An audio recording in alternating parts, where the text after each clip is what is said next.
I carried a musket around New York City, and I got off social media and wrote with a quill pen and wrote pamphlets, and it was a wild experience, but also very insightful. So the idea was to try to learn, how should we interpret the Constitution? And I think I've become more curious over the years. One of my favorite quotes, I was working at Esquire magazine, and I interviewed Alex Trebek, the late great host of Jeopardy! And he told me a quote that I still think about every week, which was, "I'm curious about everything, even those things that don't interest me." Hello, everyone. Welcome to the Bounce Podcast. I'm Larry Weeks. Welcome back to everyone. If you've been traveling over the summer, as I record this, it's the end of August. We're looking at Labor Day. There is a lot going on here in the States as we gear up for another political season.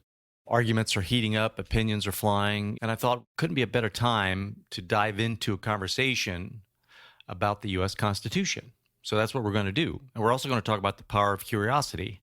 And I've got the perfect guest to help us navigate these waters. A.J. Jacobs. Many of you already know who A.J. is. He's a fairly well-known writer, journalist, participatory journalist. And not only is he a great writer, he takes curiosity to a whole new level. He is the king of self-experimentation. This is A.J.'s second appearance on the show, so I do want to refer you to our prior conversation, as it is one of my favorites. So look up Life as an Experiment, A.J. Jacobs, Lessons from Living on the Edge, for more about A.J.'s life and his writings. His latest book, which we're going to talk about on this episode, is called The Year of Living Constitutionally, One Man's Humble Quest to Follow the Constitution's Original Meaning. And in it, he documents his attempts to live according to the U.S. Constitution in its original context. From carrying a musket in New York City to using a quill pen, A.J. brings history to life by embracing the tools and the mindset of the Founding Fathers to kind of explain the Constitution and give us that general context. So we're going to talk about his experiences in writing this book, the surprises he uncovered, and why curiosity is more important than ever, and understanding not just the Constitution, but also the crazy times we're living in, and understanding each other. So whether you're fired up about politics or just curious about how the past shapes our present, you're going to love this conversation. Even if you don't have curiosity around the Constitution, I think you'll enjoy this just because he's just always an interesting chat. Our conversation includes the role of curiosity in A.J.'s life and work. We talk a bit about his immersive journalism. A.J. talks about exploring acting as if and how it's benefited him in developing a new way of thinking and behavior. We get into the book and his experiences living by the 18th century standards. We discuss the balance between rights and responsibilities as understood by the Founding Fathers. We also discuss their original intent regarding free speech and how it was practiced with limits on sedition, for example, and the implications of this evolution in modern society, particularly in the context of social media and censorship, how the office of the U.S. president has evolved beyond what the Founding Fathers envisioned. And then we discuss strategies for engaging in productive conversations with those who hold opposing views. And I discuss this with A.J. on how to frame a discussion so it's more cooperative versus combative, and the importance of epistemistic humility, recognizing that no one is always right. And then we change direction because I wanted to discuss the future of society related to A.J.'s participation in the Longview Conference. And we discussed the concept of the Hen century, the potential and existing threats facing humanity, including AI, nuclear war, and bioterrorism. I think you'll enjoy this episode. So without further ado, here's AJ. Can you hear me okay? Excellent. Yes. I can hear you. You're fantastic. You don't look great, but I'm kidding. I'm kidding. It's not the best lighting. I'm stuck in a closet. So look, I remember during the pandemic or right after, I was talking to some very well-known writers, journalists, whatever. They were all in closets. And then I started seeing it on the news. People are like, we don't care. We don't give a shit anymore. It's like, doesn't really matter. You're right. I should own my own closet. I mean, I would be in a normal room, but there's construction outside, which is not conducive. Unless you like it, unless you like some local color. AJ, Uh, welcome to the show, man. Thank you. I'm delighted to be here. So, my wife and I, our favorite Sunday morning thing to do is we get our coffee, we sleep in usually a little bit on Sunday, and we turn on CBS Sunday Morning. For years, we've been watching that. And we don't think anybody in our friends group watches it. It's nice stories. It's just a interesting slow burn on Sunday. And it's AJ. You're wearing colonial garb. There it is. I'm putting on the tricorn hat just for you. AJ's wearing a tricorn hat. How cool is it that one of my favorite guests is on one of my favorite shows? So then I reached out, and then James, and you pop up on James. So I'm watching you. You're in the full garb, and I want to get to the book, but I've got a bunch of other questions for you. Of course. You and I, just for the audience, we were emailing, and he agreed to chat about some things. But I'm just curious if your wife gets like, is she like game like you are? Is it fun for her, or is it annoying? Or is it I think a something? combination of those two. Okay. So she Take your hat off. sometimes Like, is she at the table? Take the freaking hat off or whatever. Right? the hat do you didn't force bother everybody her. to drink mulled wine? And I did recruit my family to fight in the Revolutionary War reenactment. So I got some, but yes, sometimes I also, as part of this, I quartered a soldier because the idea was to try to live the Constitution. So I had a soldier staying in our apartment for several days, and she didn't love that. So there's some parts she loves, some parts that drive her crazy. give me a breakdown. Is it 70-40? What is it? We have to ask her. I think she would say, I mean, you're paying the bills, right? So with the book stuff, so I yeah, get it. it's just my job. I'm just trying to earn a living.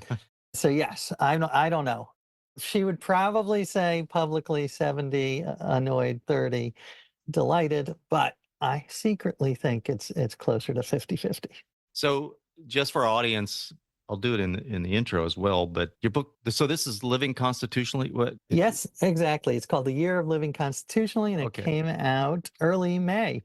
So very recently, and it's all about my quest to understand our nation's founding document by living it with a literal meaning, as if using the mindset and tools of the founding fathers. So we're talking a musket. I carried a musket around New York City, and I got off social media and wrote with a quill pen and wrote pamphlets.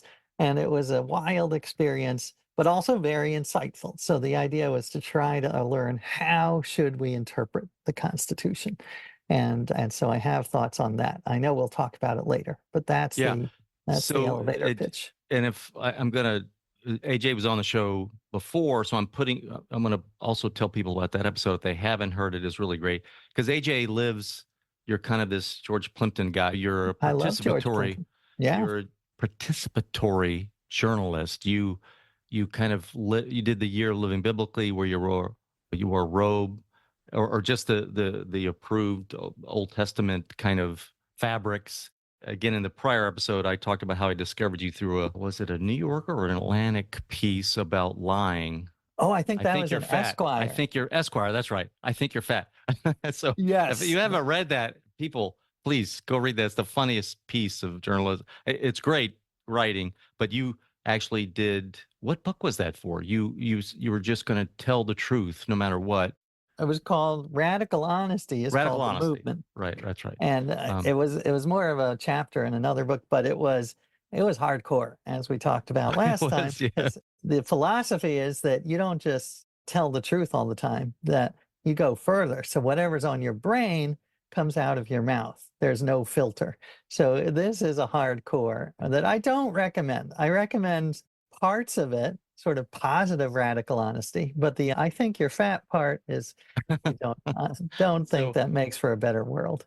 Such a great article. I was thinking, AJ, and maybe you already know this, but this would be the way to study a subject, the way you write a book, by participating and wearing the garb and working with the devices that were prominent at that time. So I'm thinking, man, I would have loved to have grown up and had a history lesson where we all came and we acted like we were going to write the Declaration of Independence and have the same arguments. You pass out the arguments and you're Ben Franklin, you're whatever, or the Constitution. Like, okay, this is what they were. We're all going to have a day where you bring artifacts. The teacher brings artifacts.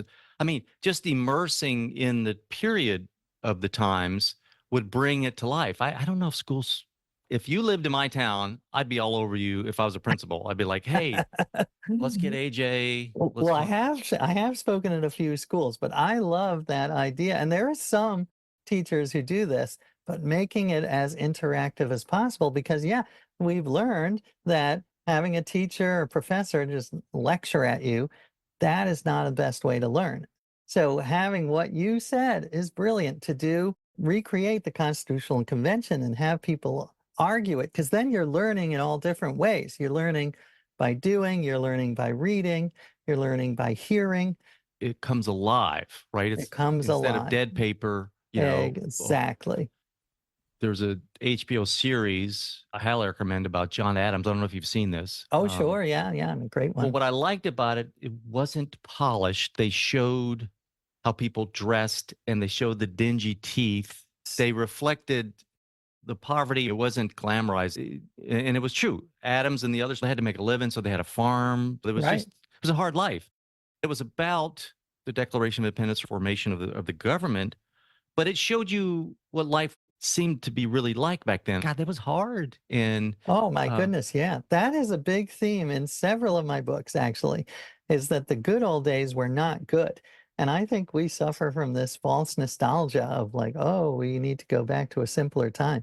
The simpler times sucked. They were smelly, first of all, dangerous. I'd probably be dead. I'm 56 now. I'd probably be dead from infections. And they were sexist and racist. And I mean, I could give you 1,000 examples, but I'll just give you one tiny one from my new experiment, which was I have never been so grateful for elastic socks because I put on these 18th century socks every day that are made of wool and they just fall down to your ankles. So I had to wear these sock belts that you put on the top of the sock. And the amount of time I spent doing that, I'll never get back those hours. And it is just a little reminder of all we take for granted that they didn't have. And we've got huge problems now, but let's not pretend that this is the worst time in history. It is not. And what about wig? Did you wear a wig? occasionally I felt the tricorn hat was enough. And plus, the wigs were sometimes for the fancy people, and so I was Or just for an public everyman. events? Yeah. Yeah. All right.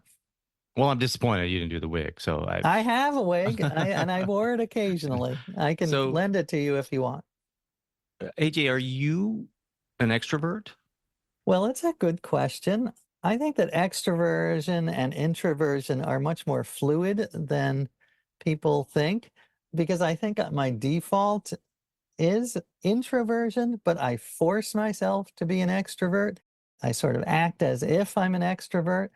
And I think a balance of those two, I do like to have time alone so I can read and think, but I always feel invigorated after meeting someone interesting. And so I'm like, So you're fine. So there's no courage you have to muster to walk into a Starbucks with a tricorn hat and a musket and oh no, the full. there's tons Yeah, of courage. Yeah, no, I feel, yeah, it's very awkward and embarrassing, but I sort of take on, it's like method acting, but method writing. So I say, this is what I'm doing. This is my character. And I try to remind myself it's for the greater good. I hope, because I hope at the end of the book, I will have an entertaining book, but I will also have learned some lessons that I can share with the readers. So my pain is for their gain. So it's not easy for you. So No. I just want to make sure it's not easy for you to walk around in whatever biblical garb or carrying stone tablets or No, wearing a no. tricorn hat. You have to Highly muster. embarrassing. You are embarrassed. Oh, Okay. yeah, I'm not saying you sure. should be. By the way, I don't think that would bother me just because I don't have that. I mean, I wouldn't wear a penis cap on my head, but wearing a tricorn hat or Interesting. Well, that's good. and I don't know where that comes from, but the way you do it and you do this frequently and you write all these books in this way, I think people would assume you're that way too, but that's interesting that you're not, and you have to kind of think through the reason you're doing it and kind of muster some kind of Yeah. Well, courage. one lesson I've learned through several projects is, and I think we talked about this last time, but how much your behavior affects your mind. So acting as if is a really powerful, and I love the quote, it's easier to act your way into a new way of thinking than it is to think your way into a new way of acting. So acting as if I'm an extrovert, acting as if I'm confident walking into a Starbucks with my tricorn hat, you do it enough times pretending and your mind catches up. So this is your profession to live kind of experimentally, right? Yes. But was that a thread you could see in your earlier life that you would experiment with things?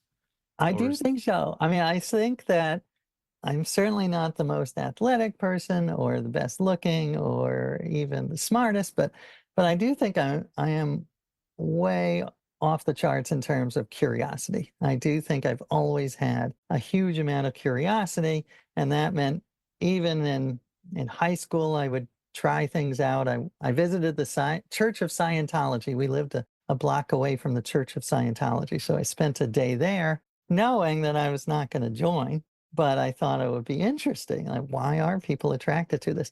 So I've always been driven by that.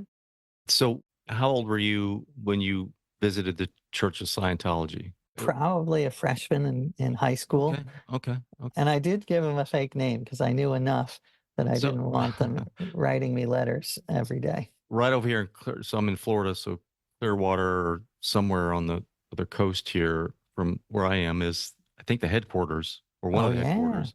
And Right. I've driven by there many times because we occasionally go to concerts out on the water, out on the beach that you have to pass by there, and it looks like a fortress. But I'm so wanting to visit it. I don't even know how you do that because I'm curious. Well, I'm worried about the pitch, I get you. the They cable might. TV installing the satellite or whatever it is.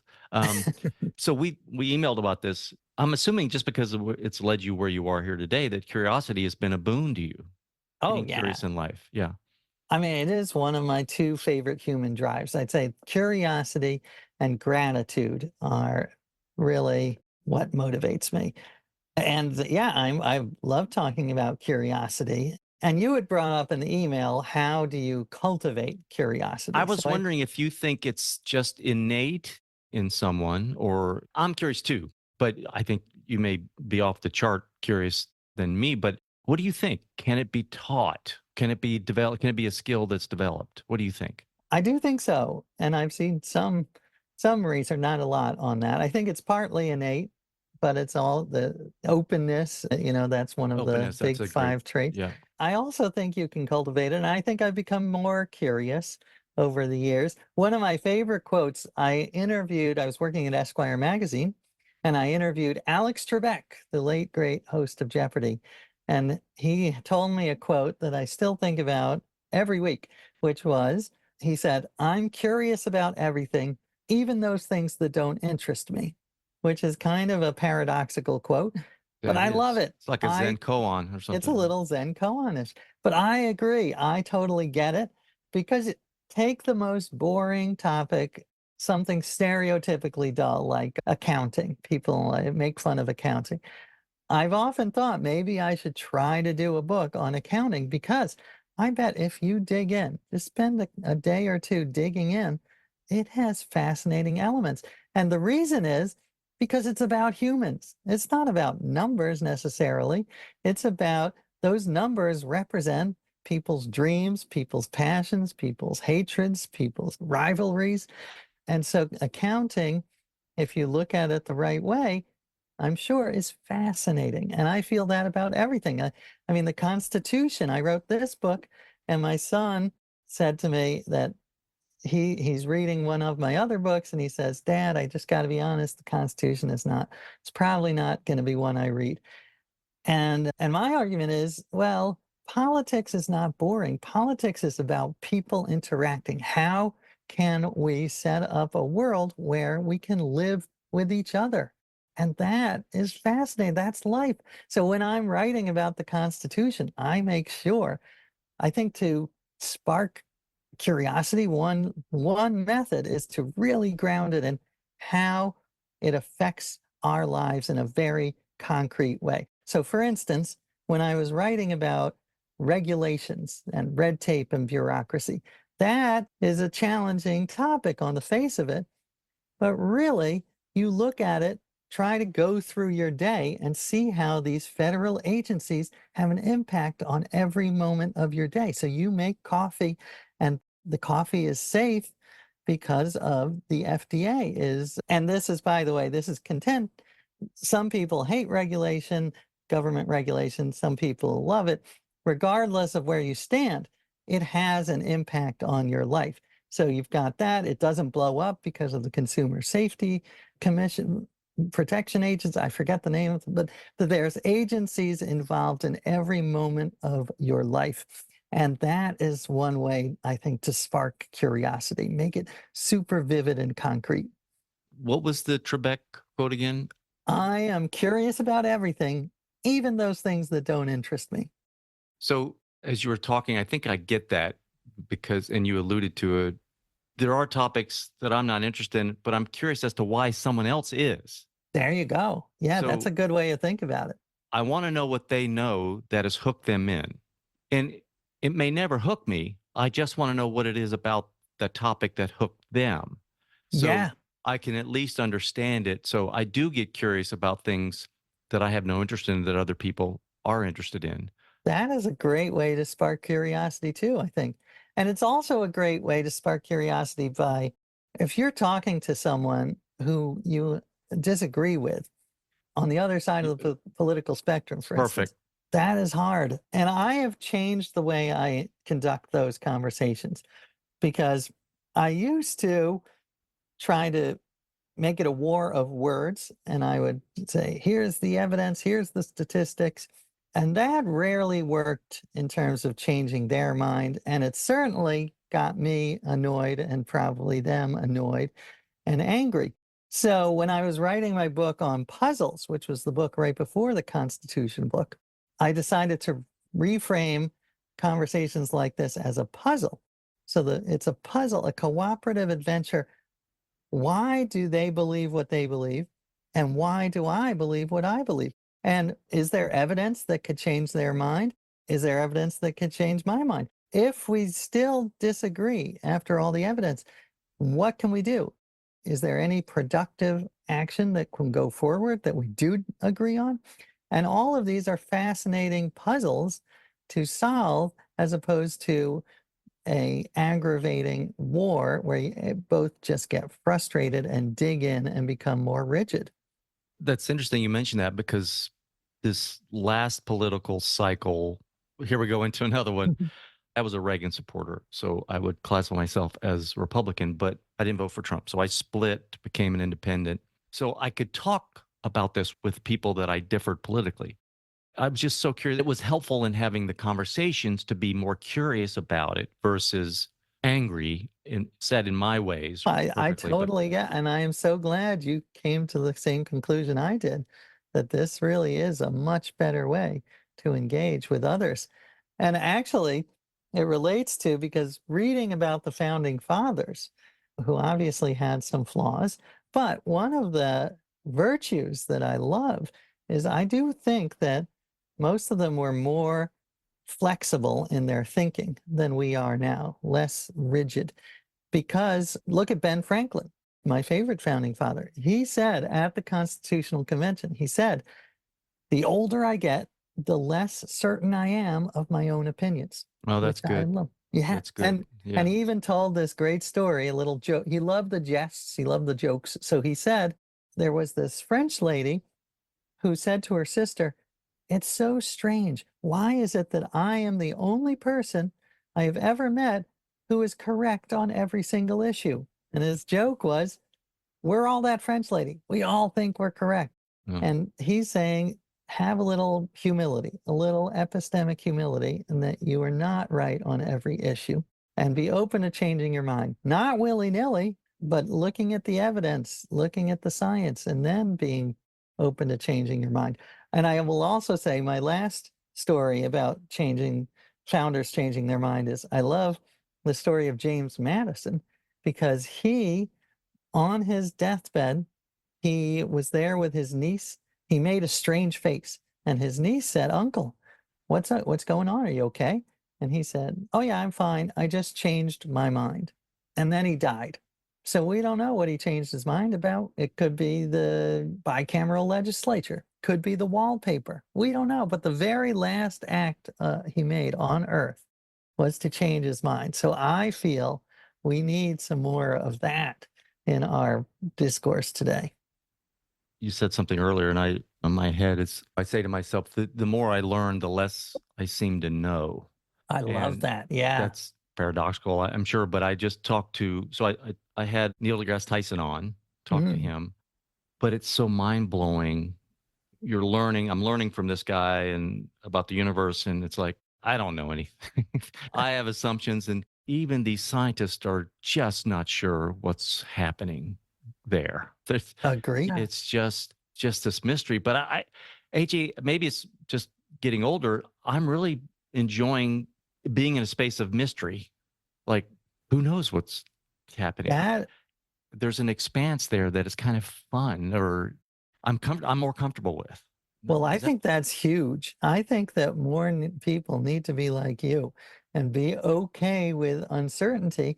I think part of the main problem with our cultural war right now is people feel the need to be certain. So they grab onto these easy answers. And life is not easy. It's filled with complexity and ambiguity and thousands of causes for every one action. So if we can become more comfortable like you with uncertainty, I think it would make the world so much better. I find myself saying a lot when I get asked a question, I think this, but I'm not sure. That is I all. think You it's know this, what? but I'm not sure. I could be wrong. Yeah. Because 9 times out of 10, something either could change, or I don't have Right. all the facts, or whatever. Well, let me tell you, Ben Franklin, to go back to my favorite founding father, in his autobiography, gives that very advice. He says, when you are having a discussion, never say, "It is certain that X." Say, "It seems to me, I could be wrong, but this is what I believe." I love that. And to me, that is so crucial for our conversations. We need a lot more of that. It seems like they really were great at language back then. And I don't know if we know that. I know they were great writers. So I'm watching this Apple TV show about Ben Franklin. Are you I'm doing seeing it this? too. Okay. Yeah, I'm enjoying it. And I'm just enjoying the dialogue because it seems so articulate. They really talk that way. There's no way we can know, right? Yeah, no, they do seem much more articulate. Aphorisms are just flowing. Yeah. Well, I have one interesting Let's do that. experience I had. Let's try for 1 week to answer an articulate To me, what was interesting is they use a lot of indirect language. So instead of saying, "You're full of shit," they would say, "It behooves me to point out that I have the honor of saying that I don't agree with you in this particular instance." That kind of thing. So which has its pros and cons. I love that. Well, think about it. You have to think about that response, so you're not just flying off the handle. So at least slows you That's down, it. right? Well, that's it. I think it makes you less angry. I think it's harder to be angry when you use this indirect I language. think you need to take your R's and escort yourself out of the vestibule of my abode or Exactly. something. And by the way, I did read the history. Someone got thrown in jail for making an arse joke about John Adams. They were watching him at some festival and there were cannons going off, and the guy said, "Oh, I wish one of those cannonballs would go up John Adams' arse." And John Adams, some founders were fans of free speech, not John Adams. So he threw him in jail. Well, now I'm going down the rabbit hole of how can I write up aphorisms to talk like that in a week? That would be so much fun. I'd probably piss off everybody. Or they would say, "Well, I don't understand what I you're don't saying." understand. But Ben Franklin's good, right? I'm liking it. Oh, It's He is my favorite. I mean, he has flaws too. He oh did yeah, have an enslaved man. Well, first of all, he but I was a kind of terrible. like it. I kind of well, not those flaws, but I like his Right. other flaw because it makes him more relatable, right? Well, he's certainly human. He was a terrible father as well, and husband. He was a Okay, terrible I husband. but take it back. I didn't know he was a terrible father. But his curiosity was unmatched. And he did come out at the end of his life, he became a very strong abolitionist. So he did repent for his earlier sins. Hmm.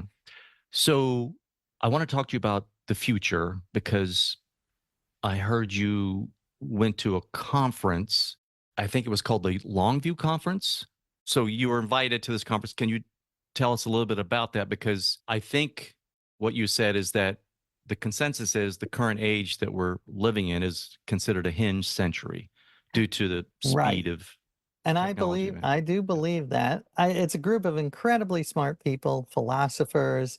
Some of them are scientists, nuclear scientists, AI experts. I'm a writer, so they thought I might write about it, which I probably will at some point. But yes, the idea is there are certain times in human history that are, like you say, hinge. So the next 100 years, the technology is moving so fast that we have the possibility to create the most amazing society and flourishing and human happiness. We also have the ability to completely destroy and create an apocalypse. So it's up to us. We're out So of four here. Yeah. and they didn't have the technology in the year 500 to destroy the entire world, but we do.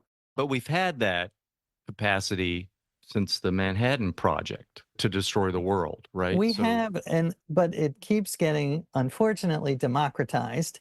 That is not the kind of democracy I like. I mean, the fact that, for instance, CRISPR and gene splicing will allow okay, people so to make these terrible pandemics, human-made okay, so pandemic.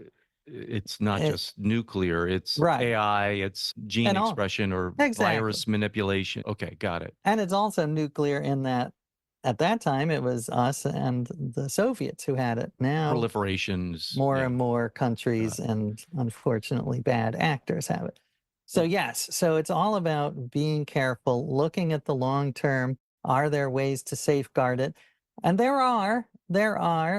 One of the guys who was there, Toby Ord, I think is his name, he wrote a book called The Precipice, which was all about the massive threats to humanity. And I feel good because he said if he had to gamble, it was a 1 in 6 chance that humanity would cease to exist in the next 100 years. So 1 in 6, meaning like 5 and 6 that we're going to survive. So that makes me feel good because sometimes I wake up and read the news and I'm like, Yeah, I was going to ask you what you thought the consensus was as to, well, it's very hard to have a consensus. I mean, well, but at there are a least somebody lot. there was, Yeah. yeah, I mean, okay. people were very concerned about AI. Was AI the Some, top concern or was it climate change or something else? Or you it, can't quantify it or, AI had in the last 5 years, because I've been involved in talking to people, in the last 5 years, AI has gone from a minor threat to the number one topic. I don't know if that's represents reality, but that is among these people, that is what they are most concerned about. They're most concerned about AI, nuclear war, bioterrorism. They aren't concerned about the environment, but they see that as more of a catastrophic threat instead of an existential threat, meaning yeah. it will and can make our lives and millions of lives very unpleasant and kill millions of people, but it won't wipe out humanity completely. Whereas they worry that nuclear or AI could stop humans from Okay. surviving. What was the concern?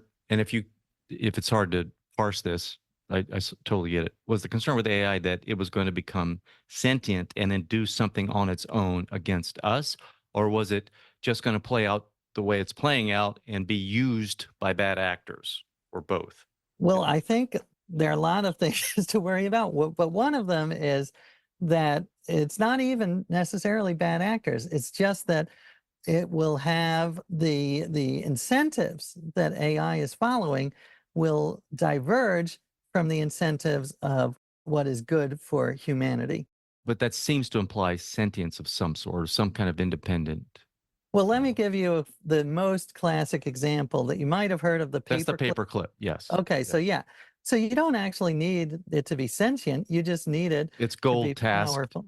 It's right? yeah, Powerful and yeah. for the listeners who don't know, it's that you program this computer to make as many paper clips as possible, and it becomes more and more powerful and starts taking every piece of metal in the world.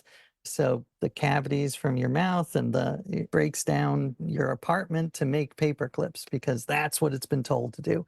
So certainly it gains power, if not sentience. I would say one of the things that really drove it home for me was YouTube, the YouTube algorithm, because the algorithm, and this is AI related, because the algorithm just said maximize the number of clicks and engagement, right? So that seems fine, get people more stuff that they're interested in clicking or watching. But as you know, what happened is you watch something that's mildly conservative or mildly liberal, and it figures out that if you put more extremist conservative or liberal content there, then you're going to click on that. And it just gets more and more extreme. So YouTube didn't go out to create these extremists, but because that is the goal of the algorithm to increase engagement, we've created more extremists than ever in human history. So that is an example where we don't even mean for it to be disastrous, but it has unforeseen disastrous consequences. And you don't need to elaborate. I'm just curious. Did they give equal opportunity to the potential good that AI could bring to the world? Oh, yeah. Like you said, it's a fork. It could create the best society ever. And my friend who wrote a book called What We Owe the Future lays out all of these horrible scenarios, but he ends by trying to imagine this future, which is, I mean, first of all, the idea that AI is going to replace a lot of these jobs, but if you look at it another way, some of the jobs that they're replacing are mind numbing or soul numbing. And so maybe it will allow humans to flourish and follow their creative passions and do whatever they want instead of working in a coal mine. So it could go either way, but that's what makes it the hinge century that it is. What would the founding fathers say if we could bring them back? Speaking of time travel, let's say we could either resurrect them, bring them back, and they could see the government as it is today. Would they be incredibly horrified, and what would they be horrified about as it relates to the Constitution and or Yes, um, I do believe they would be horrified by many things. They would love some things. I mean, Ben Franklin would probably be blown away by the internet. But there are things about our lifestyle, I think, that would be horrifying to them, and also the government. So, too much freedom? Uh, well, that's a hard one to know. okay, all right, okay. I would Sorry. say, in terms of lifestyle, they were very interested in balancing rights with responsibilities. So there was a Bill of Rights, but they would have written a Bill of Responsibilities, except they just figured it was such a part of society that they didn't need to spell out that you have to be there for your community. And whether it's the bucket brigade and helping to put out fires or joining the militia and helping to defend your country, those were expected. That was the meaning of virtue. You put the good of society over your own selfish interests. And I think we've lost that sense of responsibility in large measure. And we are very focused on our rights, which are great. That's a good part of the equation. We need rights. So that's one thing I think they would be shocked by. What about free speech? I am a huge fan of free speech as a journalist and writer, but the free speech that I love is not the free speech of the founders. It is the free speech of the 21st and 20th century, which was a massively expanded free speech. The founders had a much more restrained vision of what free speech meant. Free speech to them meant the government could not have prior restraint. It could not, you didn't have to get permission to publish a book from the government, which is what you had to do in England to get permission from the royal printer. But once it was out there, the government had the right to take action. And there were consequences if you said things that they thought endangered the common good. So there were much stricter sedition laws. There were state laws against blasphemy. Can you imagine in America, you had blasphemy laws? 37.5 cents in New York State for every time you blasphemed or cursed. And I tried, as someone living constitutionally, I tried to do that with my kids because they're teenagers. I'm like, let's get them not to curse. They said, oh, it's a half cent. I can't pay it. So Hang on a they second. tried. Is that called out? That's not called out in the Constitution. No, the Constitution does not give a lot of details on what it means on so Okay. many of these concepts. All it says is that you have the right to free speech and the right to a free press. But as I say, the way they practice that, it meant free up to a point. It didn't mean, even now, you can't say anything. You can't threaten the president publicly. So there are limits now. You can't Well, was it false advertise. 1900? I don't know which Oliver Wendell Holmes or somebody about you can't scream. Your free speech is limited to screaming in a crowded theater fire Right. and killing. Exactly. So Which turns out to be kind of complicated. yeah. You But might be able to say is that. that the beauty of the Constitution? That so tell me what your opinion is here. The fact that it left open a lot of questions, but it had this framework, free speech being one, but it didn't outline every single detail. We didn't have Twitter and the internet back then, so Right. everything was open for interpretation. Is the fact that there's a lot not said, looking back, generally a good thing because we can evolve or we can decide for ourselves what it means now? I think it has Okay. its pros and cons, but overall, I think that it has been a help to our country. It seems to make Because, it almost a living document in a sense. right. If And others would dispute that, but I would say what should stay the same is the big principles, the constitutional values of equality, of liberty, because of you can't know the changes that are coming. You just right, can't anticipate. So you exactly. So you need some high level principles, but then the application is going to change massively. And I think you have a divide in how much it should change. So you have progressives who say that equal protection in the 14th Amendment should apply to gay marriage. Whereas you have the other side, the originalists and the conservatives, who say, no, they did not mean that to apply to gay marriage, therefore it shouldn't.